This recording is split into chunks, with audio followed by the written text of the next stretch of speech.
Talking Audit, brought to you by the General Auditing Commission in collaboration with Radio Monrovia 92.1 FM.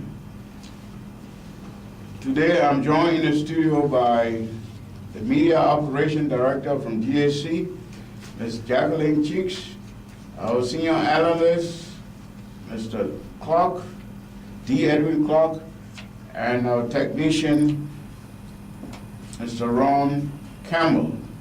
Our guest in studio today is the Director of Legal Affairs from the GAC, Mr. Samuel Basato. And today we'll be talking about his department and the ongoing activities there. But before we begin the radio show, we want to give you some information. Please go to our website, www.liberiagac.com. On that website, you can listen to previous messages of this broadcast. You can get audit reports. You can get our daily activity report. You can also get our monthly newsletter and a whole bunch of other good information there for you. Please tune in. Welcome, Mr. Basato. Thank you very much. I'm glad to be back on the show. Now, Mr. Basato, please, for our listening audience, give us a little background of yourself and your department. My name is, just how you said it, Samuel Basato. I am the manager of the Legal Service Department of the General Auditing Commission. I have a degree in law, and I'm pursuing my master's. Thank you. Your department? Well, the Department of Legal Service at the General Auditing Commission is a support department. As we all know, and I said on the show the last time I was here, that law governs everything. So the GAC is no exception. The GAC has to operate under the laws of the Republic of Liberia and other standards. So the Legal Service Department was set up to support the Auditor General in the performance of his duties. And that is exactly what we've been doing. Normally, we meet on-demand requests for issues faced by the Commission and by the Auditor General. And we also treat HR matters. As we all know, HR matters, most of it is legal, especially when it comes to interaction with employees. We also handle litigations involving the GAC, whether it's through the Ministry of Justice or some other person taking the GAC to court. So the legal department is good, and we are doing fine. Now, what are your current priorities?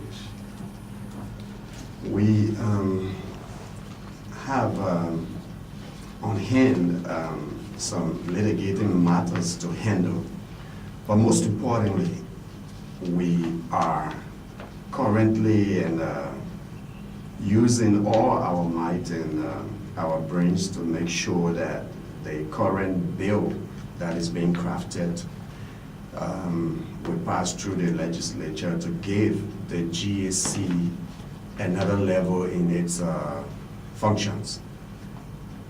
And that is of prime priority right now to the legal department, and that is what we are focused on. Now let's talk about the competency of your department. To become a legal analyst at the GAC, or call it GAC lawyer, you must have a law degree. And we all know that to obtain a law degree, you must have obtained a first degree. So these are very competent staff that we have in our department, all attorneys at law, and with various certificates and other things besides the degrees they possess. In fact, some of them hold masters. GSC being autonomous but yet not independent. But before we get there, let's talk about some of your current activities outside of that paradox. The Legal Service Department mainly focuses, in most instances when we don't have pressing matters, on research. Researching laws concerning the GSC and other stakeholders, and making sure that the GSC's functions are not impeded. But like you talk about the new law, we're coming there, and having researched a whole lot, we've come to discover the insufficiency of some of these statutes and laws that are in regard to the functions of the GSC. And that is why the GSC will have some constraints in carrying out its duties to the fullest as will be expected from the public. So when we get there, as we are getting there right now concerning the new audit law, we will be able to deliberate more. GSC in compliance with international organization of which she is a part. And how I cannot overemphasize it. Just some time ago, there was a self-assessment questionnaire sent to the GSC from the AFROSA-E, and it had to do with 2012. And you will not imagine that the first portion of that assessment had to do with independence and legal framework. It means that every year the GSC is being evaluated and examined by its peers and by international authorities as to where that entity is when it comes to being in compliance and reaching the standards that are set by the governing bodies, international governing bodies of SAIs. So when I say SAIs, I mean Supreme Audit Institutions. And that's for all countries have that. Obviously, those countries that have public auditing institutions. Okay. Yeah.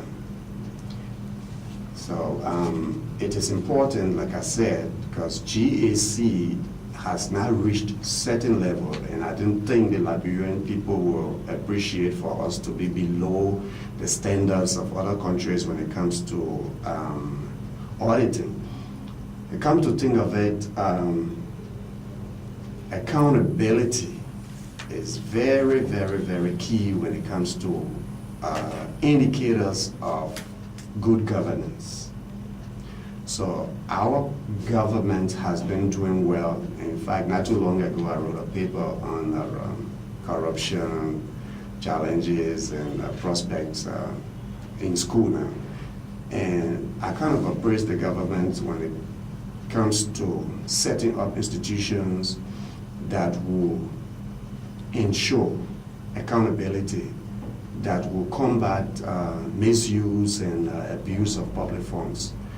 Think of the LCC, think of the enhancement of the activities of the GSC and so forth. But in order to get there, establishing the institutions is one thing, and empowering and giving the institutions all the tools they will need to carry out the work to make sure that the goal is achieved of minimizing corruption and accounting for public funds and making sure that the public will benefit from its resources and taxpayers' money and so forth is another thing. And that is where the GSC is right now at a crossroad when it comes to reaching the level, the appreciative level that will put it on par with international bodies. You talk about minimizing. How will this law help to minimize corruption? Okay. Millions of dollars have been projected as to how they would come in and how they would be expended. When these monies come in, or they go out, who's responsible to ensure that they are being done properly and that those funds are not going into the pockets of some individuals? So primarily it is the GSC's responsibility on behalf of the public represented by the legislature to make sure that public funds will be used in accordance with those standards set for them, and that they will not be misused or abused or taken by one person that should be benefiting the public. So you have a whole lot of public needs. You're talking about basic health care, you're talking about social needs of the public that need to be met by the public funds.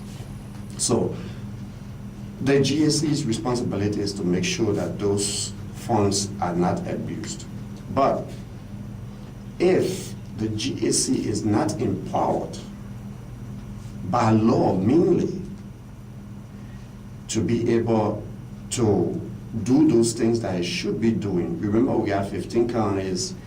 The GSC is supposed to go out to all those counties and be able to conduct audits.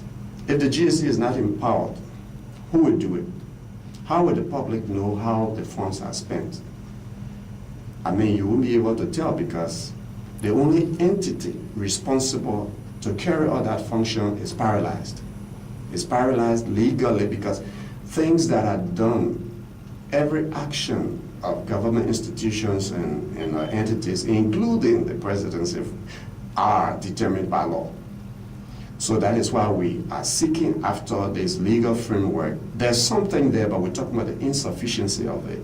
And we will come to that in detail when I begin to dissect some of the things that are in the new proposed law that we're trying to work on, and those ones that are left out of the current law.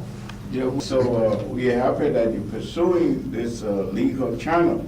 And our challenge is that it is done now. Let me give you a joke. Somebody sent some design stuff, some stuff to my box, and this teacher wrote on the blackboard, "One day Liberia would be corruption-free." And he asked the student, "What tense is that?" in English. And the student said, "It is the future impossible tense." Which means Liberia is so corrupt that it could never be corruption-free. But we are saying that we should put that in the present progressive tense, where we say Liberia is being corruption-free, where we're working on it. So these things are urgencies that the country needs to treat, especially when it comes to the passage of the law. Because again, like we said, you can't appreciate what you don't understand. Yeah. And this is why we are having this show. We'd like to remind our listening audience that we are coming to you live from Radio Monrovia, 92.1 FM. This is the GAC sponsored education program, Talking Audit. Now, Mr. Kwasato, what are some of the preliminary steps into getting to where we want this law to go?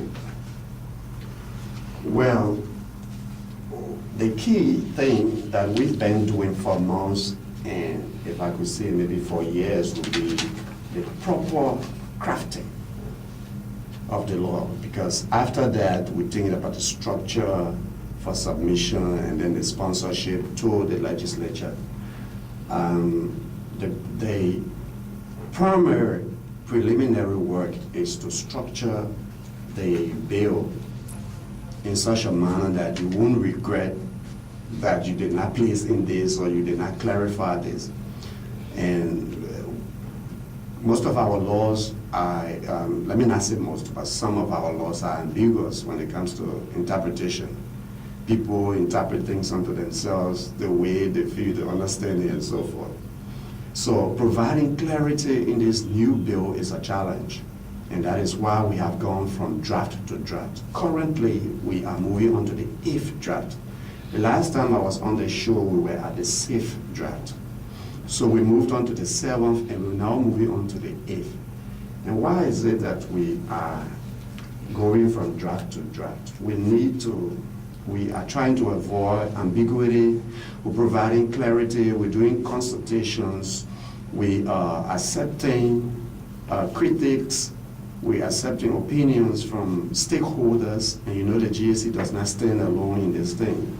You have the executive, you have the legislature, you got international partners, and so forth. So all of them are interested in making sure that this accountability institution is receives the best legal framework possible. So the primary preliminary stuff is the crafting or the drafting. And then the next will be what we are doing now, trying to educate and inform the public on what we are doing in terms of the crafting of this law. So that when the pot starts boiling, when the debates begin, at least they will say, well, I heard it, and this is the intent of the law, and we think it will benefit the public. So, I mean, is that being considered? And because you talk about you now on an if draft. Yeah. So how is that being considered into your drafting process? So that the court may have a role to play. Well, the experts that we have working and helping with the drafting of this bill has done it in several countries, and things are changing. That is why people are not mostly satisfied when they go to the court, because they feel that some things are ambiguous and the court can decide any way it wants to. Unfortunately, in the Interside guidelines and good practices related to SAR independence, it has in principle, number one, that the existence of an appropriate and effective constitutional, statutory, and legal framework should have a legislation that spells out in detail the extent of the SAR's independence. So this time around, we might not be so worthy, because at one time we have some draft that has so many sheets. Now we've cut it down extensively. So while we try to be as legal as possible, we want to be as simple as possible. I mean, clarity is very much important. I know you've been asking for public input, and it's very important. Are you getting some public input? Well, we could say yes. My department does not interact with the public directly. Yours does. So you usually interact with the public, and I think we're getting somewhere. We also, my department met with the Constitutional Review Committee, and we're getting some feedback. We're getting some input. Information. You can contact the Department of Communication and Public Relations at GSC on phone number 07777-81512. 07777-81512. The department also has a whistleblower line, and that is 07777-81445. 07777-81445, a whistleblower line. We appreciate your tips, and tips are valuable public service as well. Also, please visit our new website, www.liberiagac.com. On that website, you can get news articles, you can look at audit reports. You can also make suggestions on the website to GSC. Please visit those websites. Now, Mr. Basato, we were talking lastly about public involvement. Is there any other thing that planned by the department or intended by the department to get sufficient public input and support? Because I think the public support will make it easier for the members of the legislature to act positively on this bill? We will be coming up with some other strategies. Actually, it is just a matter of information and education, but we don't expect any hurdle in the way of this bill. Because the public is interested in accountability, they're interested in seeing their lives being improved and so forth. So as the year on this radio station, there will be, in fact, there's an article we're about to put into handbill that will also help to educate the public and to inform them as to what the GAC is doing concerning this bill. Yeah, Mr. Clark. Actually, you spoke of the issue of the public and being represented by the legislature, and the GAC mandate is to report to the legislature. Since the crafting of this bill is expected to submit to the legislature, what has been the role of the PAC committee to that of the GAC in crafting this bill? Because it is important that you have them involved, that when you submit a bill to the legislature, they are aware of what is in it. That is in process. Yes, it is in process. Mr. Basato, what is the shortcomings of the current law that you are trying to put in place in this bill? That question has a whole lot of, the answer could be so long, but let me, Yeah, because for the public to support this bill, they will have to understand the foreshot of this new law. okay. The current law is not that bad. Okay. The only thing is we have to modify and reinforce most of the provisions, and then we have to include, due to the dynamism of auditing, standards, new standards have been set, and there are other requirements that are expected of the GAC that are not in the current law. For example, the Intosci through the AFROSI expects that a Supreme Audit institution like the GAC will be financially independent. And let me be quick to say that the autonomy and independence are used interchangeably here, so they might not be that different one from the other, because sometimes we use financial autonomy, sometimes we use financial independence. So like I said, they expect the GAC to be financially autonomous. And that could not be strange, because the Constitution has already given the GAC the authority to be autonomous. That autonomy extending to financial support, to operational independence, and so forth is what we're trying to now make sure that the statutes will carry.